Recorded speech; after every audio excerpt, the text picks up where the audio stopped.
সরকারি চাকরির প্রতিশ্রুতি সব সরকারেরই নির্বাচনী এটা একটা প্রতিশ্রুতির মধ্যে থাকে।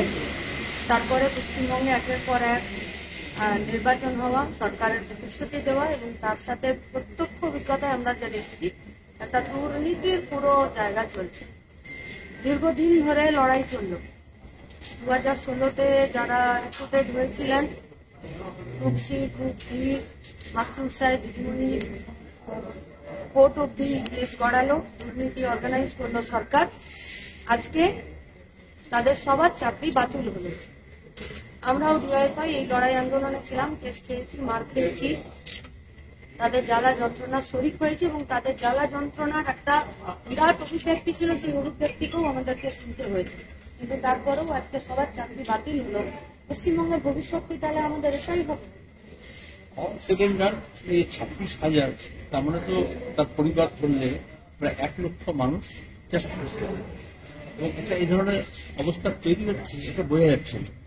কিন্তু এটা তো যাদের চাকরি গেল তাদের তো এরা শুধু শিক্ষকের চাকরি যাওয়া হয়, বাকি তো গ্রুপ সি যা বলছে। প্রথম কথা হচ্ছে যে যাদেরকে সরকার অ্যাপয়েন্টমেন্ট লেটার দিল, কিন্তু এখন কোর্ট বলছে এটা গোটা প্রক্রিয়াটা হচ্ছে দুর্নীতিযুক্ত এবং এই জন্য পারা যাবে না। তাহলে কাজ তো সে যাবে। এই যে এত বাড়িতে কান্নার রোল উঠবে, এদেরকে বলা হচ্ছে টাকা ফেরত দিতে হবে, টাকা ফেরত দিতে হবে, যারা মাইনে পায় এরা খরচ করে। আর এরা সবাই হচ্ছে বয়সটা যখন সংসারটা শুরু করেছে, জীবনটা সবাই শুরু করেছে, জীবনটা শুরু করতে গিয়ে ধাক্কা কেন হলো সেটা বড় প্রশ্ন হবে না? অনেকে এখান থেকে পাশ করাতে চাইছে, কিন্তু আমরা প্রথম থেকে বলছিলাম যে এটা প্রক্রিয়ার মধ্যে যদি একটা দুর্নীতি হয় তাহলে গোটা ব্যবস্থাটাই দুর্নীতির থেকে একদম ছাপ পড়ে যায়।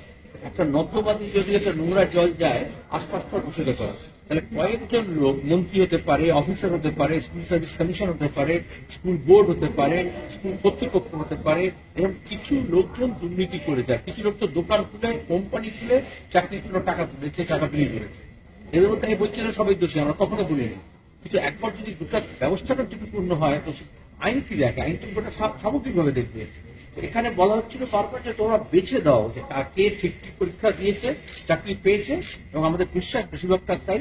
এবং কারা কারা দুর্নীতি করে টাকা দিয়ে পরীক্ষা দেয়নি, ফর্ম ফিল আপ করেনি, ইন্টারভিউতে নেই, কিন্তু নাম চলে এসছে, তাদের তোকে বাতিল করতে হবে। কিন্তু যা হয় এই পাশাপাশি তো করলো না। দ্বিতীয়, প্রথমত অন্যায় করলো দুর্নীতি করে, দ্বিতীয় হচ্ছে সমস্ত রেকর্ড ডকুমেন্ট ধ্বংস করলো, আর নির্দিষ্ট স্বার্থে, কারণ তারা জানে ধরা পড়ে গেলে খুব বিপদ। আর চতুর্থ, তার তৃতীয়ত হচ্ছে যে তোমার কি এখন যখন বলা হচ্ছে বাছাই করো, এই বাছাই প্রক্রিয়া কোনো সুযোগ নিল না।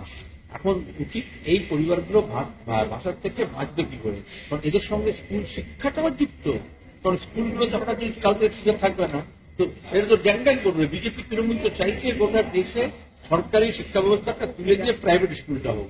তাহলে এখন কম টাকায় স্কুলে চাকরি করবে আর কোনো মান থাকবে না, কিন্তু সবাই মনে করবে সব করে একটা ভালো স্কুলে পড়ছি। তাহলে স্কুল ব্যবস্থাটাকে বাঁচানো, এটা কিন্তু এই কটা পরিবারের জন্য নয়, আমাদের স্বার্থ হচ্ছে গোটা স্কুল শিক্ষা ব্যবস্থাটাকে বাঁচাতে হবে। সুপ্রিম কোর্ট যা বলেছে, আমি যা শুনেছি, এখনো পূর্ণাঙ্গ রায়টা পাইনি, যে দ্রুত নিয়োগ সম্পন্ন করতে হবে। তাহলে সরকারের কোনো বাহানা চলবে না। বাহানা দেখাতে পারে এটা হচ্ছে ওটা হচ্ছে, এতদিন ধরে মমতা ব্যানার্জি কি বলেছেন, কোর্টের জন্য নিয়োগ করছে না। তো এখন তো কোর্ট বলছে নিয়োগ করো, তাহলে যা দরখাস্ত করেছিল, যা পরীক্ষা দিয়েছিল, তাদেরকে আবার পুনর্নির্মাণ করতে হবে। যেমন কোনো দুর্ঘটনা ঘটে গেলে পুনর্নির্মাণ করে, এরকম গোটা ব্যাপারটা পুনর্নির্মাণ করতে হবে দ্রুত, এবং 2-2.5 মাসের মধ্যে নিয়োগটাকে সম্পন্ন করতে হবে। কারণ স্কুলগুলোকে বাঁচাতে হবে এবং এদের মধ্যে যারা যোগ্য শিক্ষকটাকে তাদেরও বাঁচতে হবে। কারণ একটা স্টিগমা, শহরে বাজারে দোকানে যাবে, বলবে তাকে চাকরি বাতিল হয়ে গেছে, এরকমই হয়। মনে আছে আলিবাবা 40 সালের কাসিমের বাড়িতে যখন মর্জিনা লাগিয়ে দিয়েছিল, দেখে দেখা লাগিয়েছিল, কারণ সব বাড়িতেই চুল লাগিয়ে দিয়েছে। এটা তো মমতা তাই বললেন যে সব শিক্ষককেই বদনাম করবে। এই 26,000-এর বাইরেও যে শিক্ষকরা আছে তাদেরকে জিজ্ঞেস করবে, দাদা আপনার কবে শিক্ষক, আপনি কবে শিক্ষক হবে? গোটা শিক্ষক পুল প্রফেশন তাকে বদনাম করলো, শিক্ষা ব্যবস্থাকে ধ্বংস করলো। এখন তোদের দরকার, যুবদের দরকার, ছাত্রদের দরকার, এবং এই চাকরি প্রার্থী যারা ছিল, যারা চাকরি পেল না, যারা পেল, যারা চাকরি গেল, যারা চাকরি করছে, তাদের সবাইকে একসঙ্গে হয়ে এই দুর্নীতি শাসনের বিরুদ্ধে লড়তে হবে। এটাকে সপাটে উন্মূলন না করলে তোমার গিয়ে এই ব্যবস্থাটা আবার তাই হবে। আবার যে নিয়োগ করবে তাতে আবার তো লজ্জা নেই। তো এরকম তো প্রাইমারি, এরকম তো মাদ্রাসা, এরকম তো অন্যান্য ক্ষেত্রে কলেজে সমস্ত তাই। তাহলে কাউন্টার, ঘুষের কাউন্টার খুলবে সরকার, আর শাস্তি পাবে যোগ্যরা, এবং তার সাথে গোটা যুব সমাজ, ছাত্র সমাজ পশ্চিমবঙ্গে, এটাই আমাদের ভবিষ্যৎ হবে। বুলবুলিরা মনে করে গেল আমার হিন্দিতে একটা কথা আছে, আটাকে সাথ গুণ পেয়েছেন। যদি পোকা থাকে গমের মধ্যে, এবং তারপরে যদি আটার চাকরিতে দিয়ে দেওয়া হয়, তাহলে গমের যেরকম আটা হবে ওই পোকাগুলো তার মধ্যে মিশে যাবে।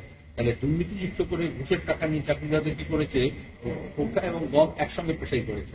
যার ফলে এখন যেটা হচ্ছে, যখন বিষাক্ত হয়েছে তখন সবটা ফেলে দেওয়া। এর মধ্যে গমের দোষ নেই, এর মধ্যে আটার দোষ নেই। যারা ডেলিভারেটলি পোকাটাকে মেশালো এবং মিশিয়ে দিয়ে বাজারে চালালো ভেজাল আটার মতো করে, ভেজাল চাকরি করলো, এখন দোষটা তাদের। এটাকে ভবিত হতাশ হলে হবে না, ভবিত কোম্পানি চলবে না। এই জন্য তো নিয়োগের জন্য কতদিন ধরে ধর্ণা দিচ্ছে ছেলেমেয়েরা, রাস্তায় রোদে জলে বৃষ্টিতে পড়ে রয়েছে। তোরা লাঠি খেয়েছিস, বিধাননগর থানায় কখনো লালবাড়ি থানায় নিয়ে গেছে। তো এখন দাঁড়িয়ে এই লড়াইটা আরো তীব্র করতে হবে। আবার উল্টো দিকে বিজেপি এসে বলবে এই যে দেখো আমরা সবাই সব চাকরি দেবো, তা তো নয়। এরকম চাকরি বাকরি অন্য রাজ্যে হয়েছে, কেন হয়েছে? এই যে এটা গোটা ব্যাপারটা তো ব্যাপক কাণ্ড।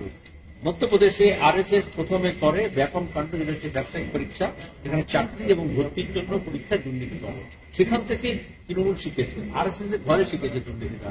তাহলে আমাদের রাজ্যে তো বছর বছর SSC পরীক্ষা হতো, প্রাইমারি নিয়োগটা হতো, এবং 2011 আগে যারা চাকরি পেয়েছে তাই তো সংকটটা নেই। তাহলে এখন কেন এই সংকটটা হলো? তাহলে মূলে ধরতে হবে, ওপরে ওপরে করলে হবে না। আর গোড়ায় যদি ধরা হয় তাহলে গলতটা কোথায় আছে?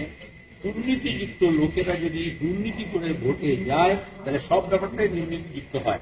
হাসপাতালে ভর্তি থেকে, ওষুধের ভেজাল থেকে, সব জায়গায়। এবং যদি এটাকে নিয়ে এখন আমরা কি বলি,